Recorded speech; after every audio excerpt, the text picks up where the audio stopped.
India 360 news पर मैं हूं विजय आपके साथ में। और कोविड-19 के कारण मुंबई में होली के सभी सार्वजनिक और निजी आयोजन पर रोक लगा दी गई है। 28 और 29 मार्च को होलिका दहन और होली के सभी सार्वजनिक व निजी आयोजन पर प्रतिबंध रहेगा। और बीएमसी ने कहा है कि चलिए वायरस को दूर भगाने का जश्न मनाएं और हम मुंबईकरों से सहयोग का अनुरोध करते हैं। उल्लंघन करने वालों के खिलाफ कड़ी कार्रवाई की जाएगी।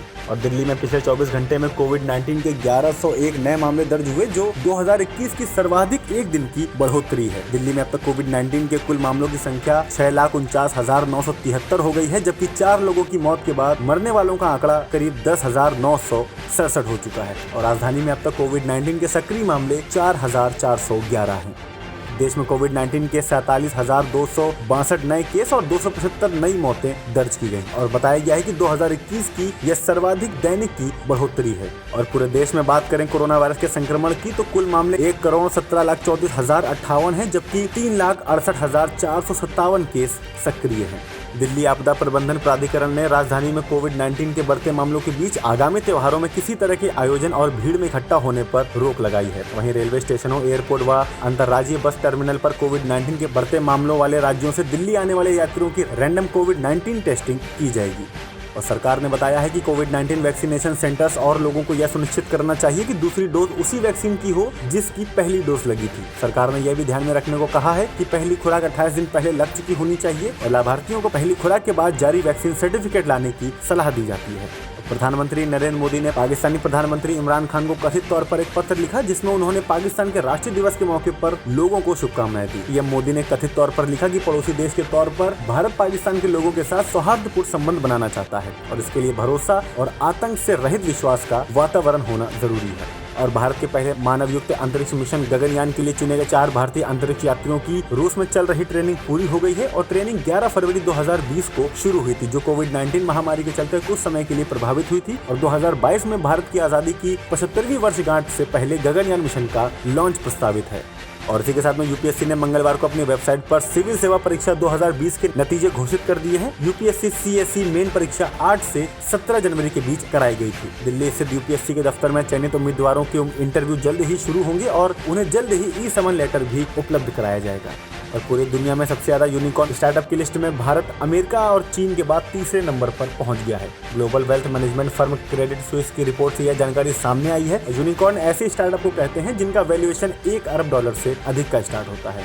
और इसी के साथ में अमेरिकी हेल्थ एजेंसी को एस्ट्राजेनेका पर ट्रायल के दौरान पुराने डेटा के इस्तेमाल का शक, ब्रिटेन को 50 लाख डोज भेजेगा भारत। आपको बता दें कि एक दिन पहले ही एस्ट्राजेनेका ने भारत में हुए वैक्सीन के ट्रायल के नतीजों का ऐलान किया है और इसके तहत यह कहा गया कि उनकी ये वैक्सीन 79% प्रभावी है। और पुणे के serum institute of India Britain को जल्द ही 50 लाख डोज और भेजेगी। और कंपनी के अधिकारी प्रकाश कुमार सिंह ने मंगलवार को केंद्रीय स्वास्थ्य सचिव से मिलकर इसकी अनुमति मांगी है। और पुणे में मंगलवार को पहले वनडे में इंग्लैंड को 66 रनों से हराकर भारत ने 3 मैचों की सीरीज 1-0 की बढ़त से हासिल कर ली है। अप्रैल 2019 से 5 वनडे सीरीज के बाद यह पहली बार है जब भारत सीरीज का पहला मैच जीता है। और मैच में कुणाल पांड्या ने वनडे डेब्यू पर सबसे तेज अर्धशतक लगाने का रिकॉर्ड भी बनाया। और 23 मार्च 2016 को बेंगलुरु में T20 विश्व कप मैच में बांग्लादेश के खिलाफ भारत ने अंतिम 3 गेंद पर 3 विकेट लेकर मैच जीता था। और बांग्लादेश को आखिरी ओवर में 11 रन बनाने थे। पहली 3 गेंद पर 9 रन बने और अगली 2 गेंद पर 2 कैच आउट हुए। और आखिरी गेंद पर MS धोनी ने मुस्तफिजुर को रन आउट कर भारत को जीत दिलाई थी। और पहले वनडे में भारत के हाथों मिली 66 रनों की हार के बाद इंग्लैंड क्रिकेट विश्व कप सुपर लीग की अंक तालिका में चौथे स्थान पर लुढ़क गया है। इंग्लैंड से बेहतर नेट रन रेट के कारण अफगानिस्तान तीसरे, जबकि ऑस्ट्रेलिया पहले स्थान पर है। और बाकी 7 टीमें और विश्व कप मेजबान 2023 विश्व कप के लिए सीधे क्वालिफाई करेंगे। भारतीय ऑलराउंडर कुणाल पांड्या ने मंगलवार को वनडे डेब्यू पर एक बल्लेबाज द्वारा सबसे तेज अर्धशतक बनाने का रिकॉर्ड बनाया। और पुणे में इंग्लैंड के खिलाफ पहले वनडे में 29 वर्षीय कुणाल ने 26 गेंदों पर अर्धशतक लगाया। कुणाल की 31 गेंदों में 58 रन की पारी की बदौलत भारत ने 50 ओवरों में 317 रन बनाए, वो भी 5 विकेट के नुकसान पर। और इंग्लैंड के खिलाफ पहले वनडे में डेब्यू करने वाले ऑलराउंडर कुणाल पांड्या को अपनी पहली वनडे कैप हासिल करने के बाद भावुक होते देखा गया। और साथी खिलाड़ियों द्वारा बधाई देने के दौरान भावुक होने के बाद हार्दिक ने उन्हें गले लगाकर सांत्वना दी। और कुणाल ने आसमान की ओर कैप उठाकर अपने दिवंगत पिता को श्रद्धांजलि भी दी।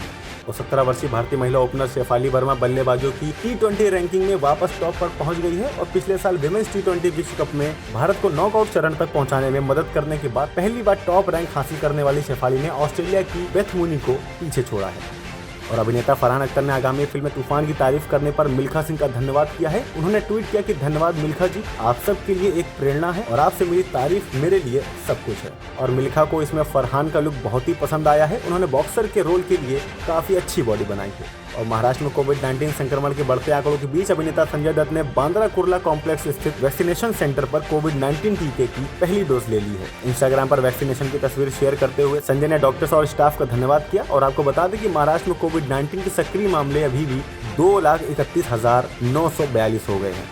और इसी के साथ में आमिर खान के प्रवक्ता ने बताया है कि 56 वर्षीय अभिनेता का कोविड-19 का टेस्ट पॉजिटिव आया है। प्रवक्ता ने कहा कि वह सभी प्रोटोकॉल का पालन करते हुए घर में सेल्फ क्वारंटीन में है और ठीक है। और हालिया दिनों में उनके संपर्क में आने वाले लोगों को एहतियातन अपना टेस्ट करा लेना चाहिए। और आपकी चिंताओं व शुभकामनाओं के लिए शुक्रिया।